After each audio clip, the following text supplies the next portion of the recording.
CFA level 2 exam in less than a month. Are you nervous? I can understand. But anyways, I'm going to be sharing with you my 7 tips that helped me pass my CFA level 2 exam in one attempt.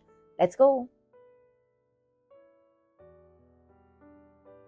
Hi guys and welcome back to my channel. My name is Tanishka and today's video is specially for my CFA level 2 viewers, especially for the May 2024 candidates, because a lot of you have requested for this video. I'm going to be sharing with you 7 last minute tips or last 3 to 4 week tips that can help you pass your exam, because I know it helped me pass my exam in one attempt. So let's get straight to it. But before that, if you're new to this channel, then please take 1 second and hit the subscribe button. If you've ever liked my work, it would really mean a lot.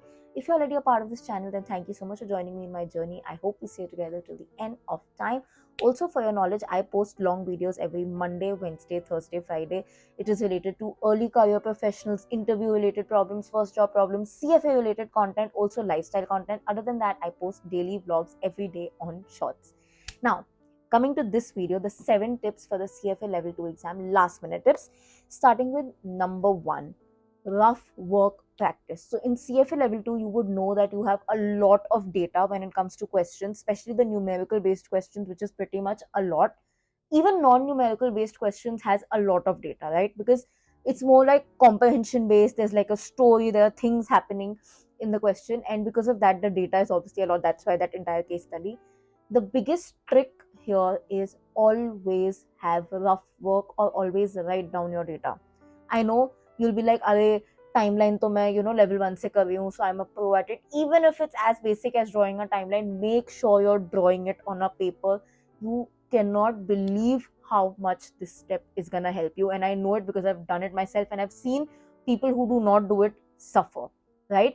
So specifically for numerical based questions, write down whatever data you get. And why is this helpful? I'll tell you. When all the data is in a paragraph format or in a case study format, it somewhere gets jumbled. Okay, so for example, you'll know, if I give a timeline question, you'll know that okay, N was written in the first paragraph, then the PV was somewhere in the third paragraph. But जब वो solve करने जाओगे ना, mess हो जाएगा. If while you're reading the case study, you can put it out on the paper, on your rough work, that would really help you. That okay, N is equal to this is equal to this, PV is equal to this is equal to this. I need to find this. Use your rough work, especially while practicing, and also on the exam day, as much as possible, as much as time permits you. Do rough work. Number 2, if you've not yet done it, then please maintain a formula sheet, make a formula sheet rather, as soon as possible. Now is a good time to do it, because after this, honestly, it will be too late, in my opinion. So basically, why a formula sheet? Like we all know, level 2 is very heavy on numerical. So it would be very helpful if you have all the formulas in one collated side, right? So you can have one separate sheet for every subject, or you can have all the formulas in one book. I would prefer that you maintain it subject wise. So for example, derivative ke formulas yahan pe, if there are questions that you are not approaching from the formula method, or you are using an understanding logical approach, then write the steps that you are using, because on the exam day, like the last 2-3 day revision, this formula sheet is what's going to help you. You will not be able to go through your entire notes or go through your entire syllabus in the last 2-3 days. That's the only thing that you should go through, your formulas. Point number 3, ethics every single day from today. It's honestly late already if you haven't started yet, but whatever, better late than never. From today till one day before your exam, make sure you're practicing ethics every single day. I know level 2 candidates, especially for the people who are giving it for the first time, will be like, ethics to aata hai, I've done it in level 1. Please don't make that mistake. The exact same 7 standards are there in level 3 also. To bhi kyun? The CFA Institute is not mad that they're giving the same syllabus 3 times. That means it has that much importance, right? Your paper will have a good amount of ethics questions. At least 4 to 8 ethics questions will be there, and it's not going to be the easiest thing if you haven't practiced. Conceptually, you guys know it, ethics is very easy to understand, but when it comes to solving, and especially when it comes to solving it via a case study, the ball game is very different, and the only way to ever tackle it is through constant practice. So practice it every single day, 10 to 20 questions only from the CFA Institute.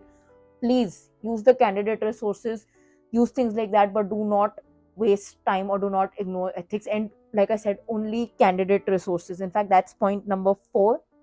All your practice now moving forward would be only from the CFA Institute website. So end of chapter curriculum questions, if not yet done, you can do that. but main focus should be candidate resources. It should be done as well as possible. I'm not saying that it should be the number that you should focus on, but it should be how you're doing it that should be your focus. Basically, even if you don't do all, like I couldn't finish all, so suppose there are 2000 questions or 3000 questions and you manage to do say 1500, it's okay. Don't fret over the 500 that are not done.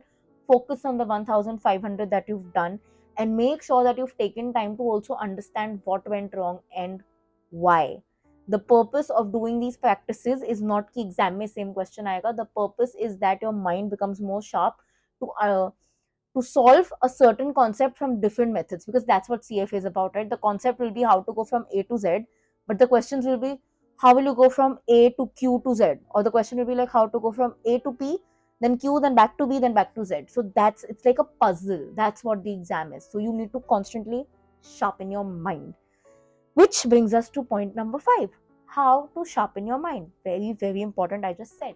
So from now onwards, you can play brain sharpening games like a word puzzle. Sudoku work very well for me. 5 to 10 minutes or 10 to 15 minutes every single day. Please don't do it more than that, because it will just take away too much time. But 10 to 15 minutes, it's a good refresher also, and it really sharpens your mind when you play such games. So Sudoku is there, number matching, word puzzle, anything. Just download it on your phone. It's really a very, very underrated tip, and not many people tell you. But like I said in the previous point, CFA, especially CFA level 2, is just a mind game. It's literally nothing else. अगर आपको concepts आते हैं and your mind is sharp, there is nothing that can stop you from passing. Of course, unless your luck is very, very, very, very bad. Joke. Point number 6 is I wouldn't suggest that you do a new concept as of now. With only 3 weeks left for your exam, 3 to 4 weeks, try to focus on your strengths. If there is something that has been left, if it's a very, very big topic in your opinion, then okay, maybe take a day or two and complete it. But if it is, maybe a concept that you feel कि मैंने पढ़ा है, but I'm just not getting that 100% understanding, then maybe just try to, tap on it. When I say tap on it, just understand it from the method कि exam point of view से पढ़ लूँ. Now don't focus on trying to absorb it in every cell of your body, because if you do that now, what may happen is you may forget the 90% syllabus that you know well in order to get that 10% very, very well. वो 10% अगर आ भी गया तो कितना आएगा? That should be your judgment at this point of time. I'm not saying ignore it, but no need to get into so much in depth to it, at least now, because that may, like I said, result in you losing your what do you call that, retention or the proper absorption of what is done well. Always focus on your strengths.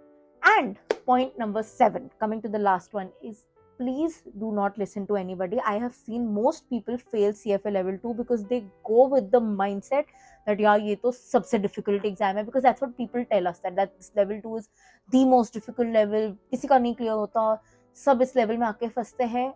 होता होगा कुछ लोगों के लिए, that does not mean कि वो आपके साथ भी होगा. You need to understand that difficult, easy, these are subjective words. Everybody has a different definition. So don't get into that loophole, because the more you listen to that, the more your brain will try to absorb it, the more it will affect your exam, the more your chances of passing will go down. So let's avoid that. Anyways, with that, we come to the end of these 7 tips. Now, I have one question to ask you all. It will be basis on how much response I get only.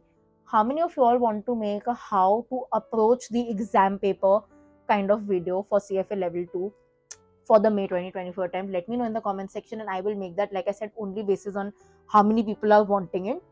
So anyways, that is that. And before I end this video, I want to wish all of you good luck. Believe me, you know what you're doing. You've done it once. You know the methods that work for you. So please stick to that. End of the day, you follow your own instinct. I would even say if there is any point of mine that you are not able to relate to, don't follow it. It's okay, because you know you better, and you will work the hardest for yourself. You will find the best path for yourself. So end of the day, only and only follow your instinct, and all the very best. Like I always say, not everyone has the courage to be where you are and to do what you are doing. So please, whenever you feel low, remember just how courageous the thing you're doing. And once again, wishing all of you all the very best for your exam.